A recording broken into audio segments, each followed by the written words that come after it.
Thanks so much. So unfortunately, as I said, Christine isn't here. I think it's some unearthly hour for her in Australia. But we've got Andy, who's going to give the first presentation. And again, if you've got comments or questions as Andy goes along, we'll have a little time at the end for you to raise these.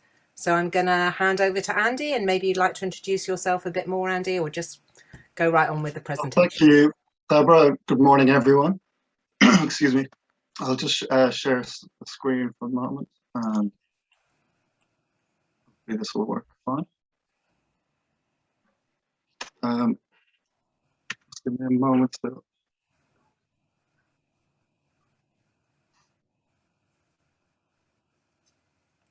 Okay. Here we go. I'll just swap the around. So now hopefully you can all see my slides. Oh, sorry. Get rid of the chat for a moment. Yeah, so I'm based in the School of Geography at University of Southampton, and for my presentation I'm just going to draw on some of the geographical literature which has really helped inform not only geographic work but more widely across the health, social and social care sector. So really just to start then, one of the other quite influential texts, as well as the Christine Bigby book that Deborah mentioned, is a book by Alison Blunt and Robin Dowling, published in 2006, on just simply entitled Home. And in this, they really help characterize the home is more than just simply a place. Okay, we tend to think about places when we think of a home, but it is more than that. So it's an idea, it's an imaginary, and it is imbued with feelings. So for many of us, I suspect those kind of feelings that we associate with the home would resonate with these feelings of belonging, a sense of comfort and safety. However, Blunt and Dowling also remind us that for some people, so including many women, many older people, and indeed many disabled people, home can also be a site of fear, where sense of alienation and indeed fear of violence can also shape that experience of home. So indeed, many of the scandals that have been identified over the last several years, like Winterbourne, Worlton Hall, and many others, would suggest that the home can be anything but homely. So it's important to reflect on the fact that homes have a power geometry. So that means that people are differently positioned in relation to each other. So they have different status in relation to each other. So for example, a parent and a teenager, or indeed a care worker and a disabled person. And this can determine then how the home is used and experienced. So I know Christine has really covered quite a lot of the fundamental key points from her work. I just wanted to spend a moment to try and just highlight some points that really resonated with me as a geographer. That on the surface, a group home looks no different to other houses in the street, or indeed, in many cases they don't. But a typical home, of course, is home to 6 or less people with pervasive support. So the group home, it also is a workplace. And indeed, that workplace can also be highly gendered.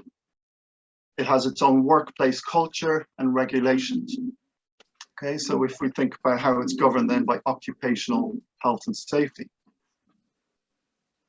Some argue that group homes are not seen as the best model of support.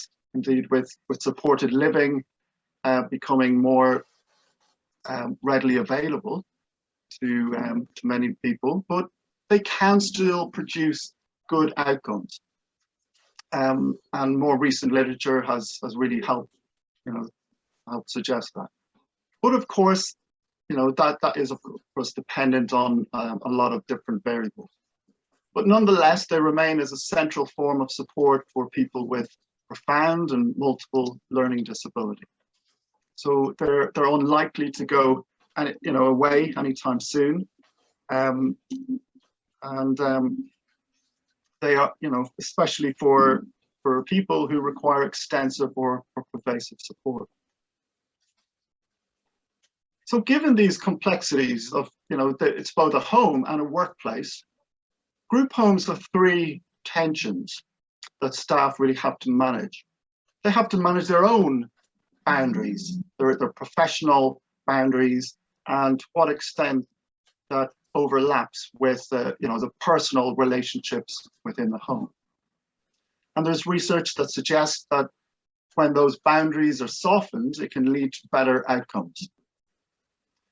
Of course, the tension then between group and individual demands and individual wishes in governing, how different people are supported at different times.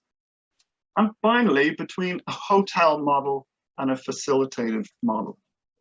So are staff, for example, doing things with people, or is it like a hotel where people are sitting around and staff are doing everything for them?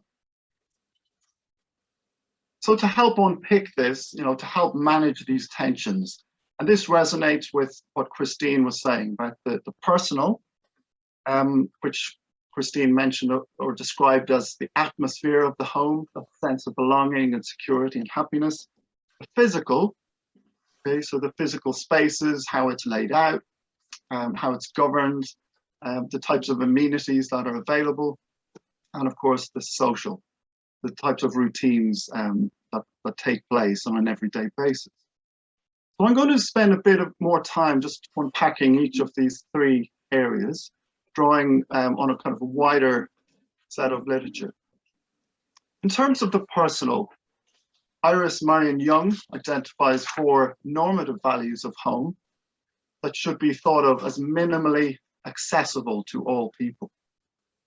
So they are safety, individuation, which refers to how individuals are enabled to have a sense of self, privacy, and preservation. So while I suspect these resonate with each of you, more recent work has really challenged some of the assumptions that Young is making here. That if you're thinking about how to build a meaningful life, these need to be held in balance. So for example, safety has often been used to restrict many disabled people's lives. And instead, we need to remain or retain an openness to risk, of developing a healthy attitude to trying things out, building confidence, and allowing the freedom for people to make mistakes. Similarly, individuation, it's important that we don't think about people in silos. So with personalization, for example, that we also have an openness to cultivating relationships, peer support amongst people. Likewise with privacy. Privacy, while it's important, the way that disability services can sometimes be governed can confine people to the private sphere, and we will need to balance that with an openness to community. And finally, preservation. We also need to think about an openness to change rather than just preserving the status quo. So here I'm drawing on some Alison Weir, who kind of critically reflects on Young's work. So moving on from the personal is thinking about the physical nature of the home. So Daniel Miller's work, Material Geographies of the Home, has been very influential. And it's important to think about things or objects around the home as not passive. Okay? These things are doing they're actually activating or cultivating responses. So it's really important that we consider the way that we use things to create home and what things in the home are doing in social terms. So a colleague at Southampton, Callan Lee, recently has explored the idea of material citizenship, that our objects can support our identity. And that refers to both sentimental objects, but also the functional objects. So if I was to think about my favorite objects around the home, it would include, for example, an old box of photos under the stairs and my toolbox in my shed. So maybe, have a think yourself. What kind of two objects could you think of? In terms of the social and relational, of course, we also need to think about the home as something that we do. Okay? It's not just how we feel. So it's not simply, it doesn't simply exist, but is made. And we need to think then about this continuous process. Okay, so Christine Bigby mentioned all these kind of routine moments of trying to identify ways that we can create these experiences. And of course, this can relate to your everyday routines, what time we have our tea break, where we sit, who we talk to. And then finally, this is just my last slide. I think the most fundamental point is that a feeling of home is much more than just an array of different trinkets and sentimental objects and photographs of family members. It really fundamentally boils down to the lack of, or the ability to have a choice or control over the home. And a lack of that control, despite the trinkets and photographs, can indeed lead to resentment. So Victoria Murray's work, Moving Landscapes of Learning Disability, really helps identify that for many people with learning disabilities who may not have the language or confidence to express concerns or to resolve conflict, so that these negative feelings can be difficult to manage and persist. So this really is important then for reflecting on how staff can provide support to enable residents to have their voices heard. Okay, and that's really the most crucial kind of aspect. A final reflection then. So Victoria Murray provides the anecdote of a gentleman who lives in a group home and was having many of those negative feelings, and the staff discovered that he had a very, very strong kind of memory of the shed with his dad, and they had a potting shed out the back, and the person then reflected, well, no one is allowed in the shed but me. This was a really kind of useful way to kind of break down some of those negative feelings by having a specific site like the potting shed that person then had some more control over. Okay, so I will stop my sharing. Thank you for your time this morning. Thanks so much, Andy.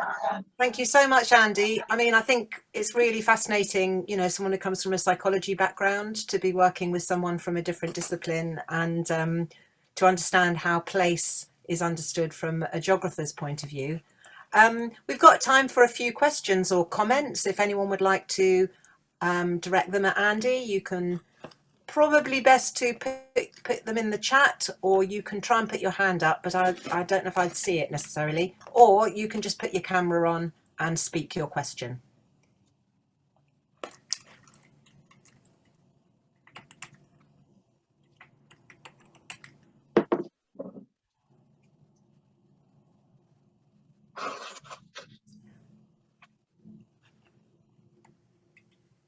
Probably quite a bit to digest there, between Christine and myself. So yeah. I liked Andy's invitation actually to all of us to think about, to use our own experiences and life histories, to kind of think about, well, what does this mean for us? And maybe that's one thing people could put in the chat about what helps you feel at home, whether it is an object like Andy suggests, or whether there are other aspects of the home environment which you say, yeah, that's essential for feeling at home. Yeah, so please, we'd love to hear from you. Put your ideas in the chat. A key point. Oh, Jeremy, go ahead. Okay, yeah, Jeremy, go ahead. Yeah, really great presentation. Sorry, I was just seeing if anybody else was going to make any comments, but I was just wondering, when you were going through about those very sort of personal relationships around your sense of belonging and longing to a home, were there any parallels for people who may also have dementia or other long-term conditions as well? Because while it's really important to understand the feelings and the aspirations for people with a learning disability, it seems like there may be parallels with other groups in the community as well, and whether we should think about how this can be a bit more inclusive as well when we think about what our future homes may look like. Yeah, that's a very good point. So I didn't really have time to expand on some of that literature, but certainly a lot of that, really does resonate and draws on different experiences. So Callan Lee's work, for example, very specifically looks at the experiences of people with dementia living in older people's care homes. And a key point in her work is that the material citizenship, so if you're thinking about these objects that older people may have become used to using, like a particular vacuum or a hairdryer, they're often then told, well, sorry, you can't bring this into this setting. If we all thought about some of our most prized possessions, and then we were told, sorry, you can't bring them into your new home setting, that can really be difficult for some people, for all of us, I'm sure. Yeah, thanks. Thanks. There's some great suggestions for what helps you feel at home in the chat there. Really fascinating comments. I'm just going to pick up what Jeanette has said about pets. I've got my new cat bouncing around here, and how that's something that's often very restricted. People don't have access to kind of enjoying pets in their home, but for many of us, that's a really key part of feeling at home, being greeted by our pets, smells, items. Yeah, some really nice ideas in the chat. Really great ideas in the chat. And I think Sam had a question. I saw a hand up there. Sam, would you like to?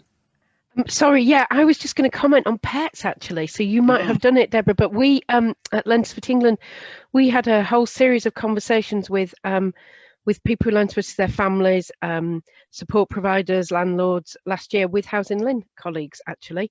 And one of the things that came up a lot was the issue of pets and how that restricted people's options, and how some people actually stayed in places that didn't feel like home for a whole range of other reasons in order to keep their dog or their cat with them.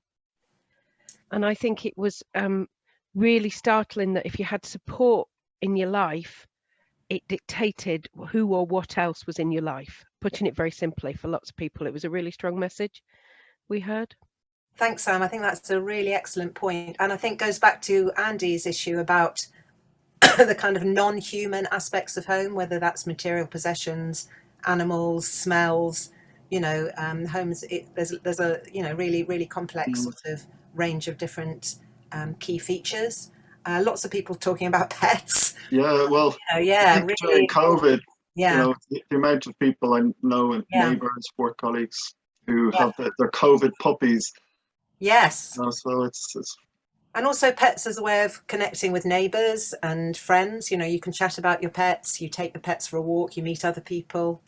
Really fosters a sense of belonging, connection to neighbourhood. So I think there's some great items there. Really, well, we haven't got time to read them all, but I think we can refer back to them. And please keep putting ideas in the chat about what home means to you, because we had a bit of an experiential exercise in the research group where we shared our own thoughts about home.